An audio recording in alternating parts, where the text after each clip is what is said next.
Welcome to the Smart Weight Loss Coaching Podcast. I'm Dr. Lisa Olson, a board-certified weight loss medicine specialist and certified life coach. In this podcast, I'll share fresh insights and effective techniques for incorporating mindset, habit change, and proven science into your life. Are you ready to achieve sustainable weight loss, wellness, and longevity? Then let's jump in and lose weight the smart way. My daughter thought school was so-so until she met her second grade teacher. Prior to being in Mrs. Pike's class, Amelia would go to great lengths to do the bare minimum required for her classwork. For example, when she had to write a reflection about her weekend on Mondays, it would go something like this. The question prompt would be, "What did you do this weekend?" And she would answer, "Stuff." Or the question was, "What was the most fun thing you did this weekend?" And she would answer, "Slept." She gave these one-word answers despite having an entire blank page for this creative writing assignment. I found this incredibly frustrating as a former people-pleasing, high-achieving elementary school student. Doing the minimum amount of work to get the grade became a bit of a sport for Amelia. If the assignment was to write a 50-word story, she'd spend so much extra time making sure she had exactly 50 words. Not 51, because that would be somehow extra. We'd cajole Amelia to write more than the minimum she could get away with, but it was hard to instill motivation that she simply didn't feel. We tried a combination of carrots and sticks, but nothing seemed to work. Enter Mrs. Pike. Mrs. Pike was Amelia's second grade obsession.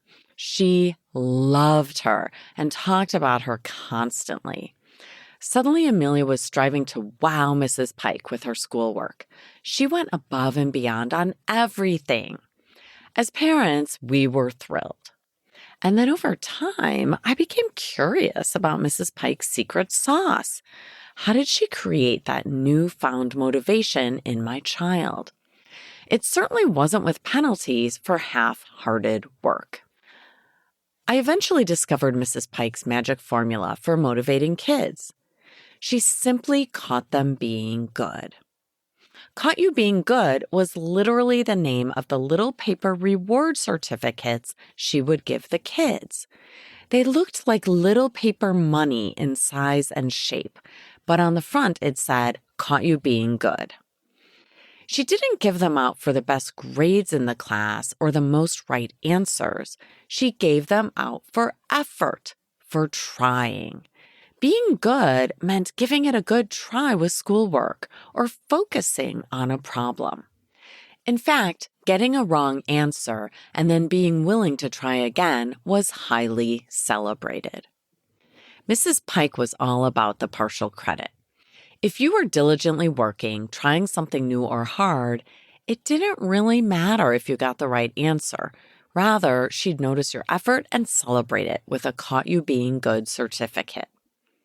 And now I love to channel my inner Mrs. Pike to help the women in my group motivate themselves for weight loss. Here's one way we do it. We use a worksheet called the Fantastic 50.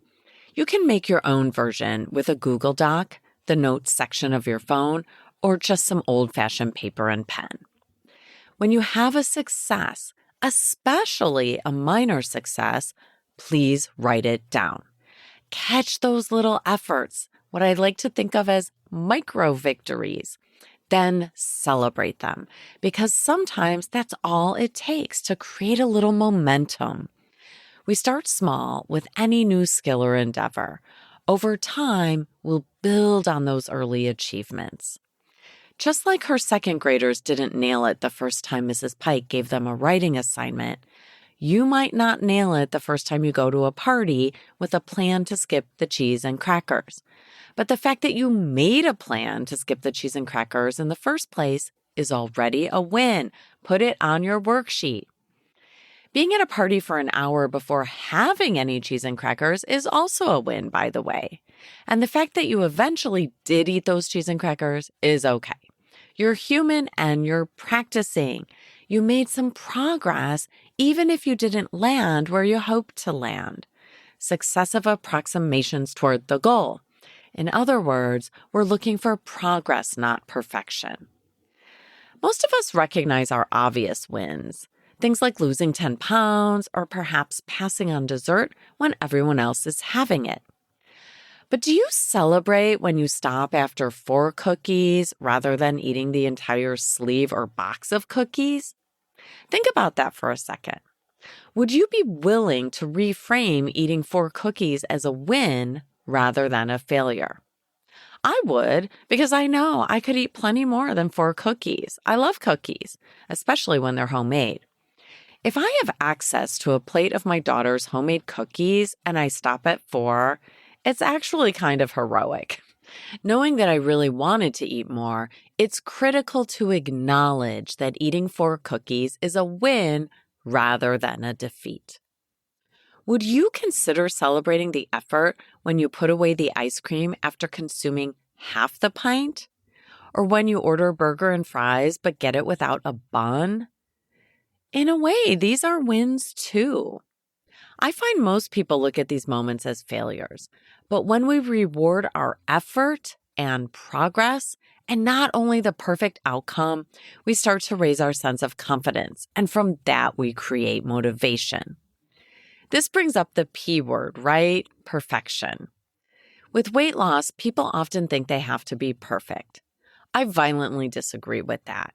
It's not necessary to be perfect to lose weight, though we do have to strive and make progress with our behavior change. The easiest place to start is by rewarding our partial success. When we give ourselves partial credit and truly allow that to be a victory, then we bask in a feeling of accomplishment. When Mrs. Pike rewards her second graders for their little wins, they feel proud about the recognition. And when they feel proud, they're far more likely to repeat the behavior that led to that reward. Those caught you being good coupons reinforce their effort, whether or not they actually got a good score on their assignment. It's the effort that gets rewarded, not the outcome. That certainly turned around my daughter's relationship with school. 1 year with Mrs. Pike was enough for her to understand that it feels awesome to recognize our own progress. After a while, Amelia was able to motivate herself without that external reinforcement from her teacher. She celebrated her own accomplishments to propel herself forward. So why does it matter for weight loss if I choose to think that it's a failure versus a win when I eat a half a pint of ice cream? It's because our thoughts create our feelings. When I think I blew it by eating half of the ice cream, then I feel discouraged. And when I feel discouraged, I'm less likely to make myself a healthy dinner. It's not the fact that I ate the ice cream that made me feel discouraged. It's my thought, I blew it. On the other hand, I could choose to think, hey, good for me. I wanted to eat the entire pint of ice cream, but I put it away at the halfway point instead. I did that. When I frame it that way, I feel proud of myself. I feel a bit stronger and a little more confident. And when I feel proud, strong, and confident, I'm likely to make my next food choice a healthy one because I'm in a positive frame of mind. I'm the one who created that confidence with my new thought. This speaks to a common theme I see among people in my program, especially those people with the most success. The ability to recognize our progress and to catch ourselves being good helps us to have a positive mindset. And this often occurs before the scale budges, which is why focusing on behaviors is more helpful than focusing on the number. That's the path forward. The number on the scale is simply a little touchstone to make sure you're not headed in the wrong direction. When I hear people trash talking themselves for unhealthy food choices, I know they just increase the likelihood of making the next food choice unhealthy too. I've been there. I used to beat myself up all the time when I'd eat sweets, especially when I overate or binged on them. A key step forward was to simply cut myself some slack, knock off the mean girl talk, and notice what I was getting right instead of only seeing the ways in which I messed up. How about you? What's your inner voice like? As you think about this week's NBA or next best action, you might want to channel your inner Mrs. Pike and catch yourself being good. Be sure to write it down using the Fantastic 50 format. I'm telling you, it makes a difference to write it. When you've given yourself partial credit 50 times, you'll probably feel amazing and empowered to make your next 50 decisions healthy ones. You've got this. Thanks so much for listening. If you'd like more support during your smart weight loss journey, check out our group coaching program at smartweightlosscoaching.com. Until next time, stay well and stay smart.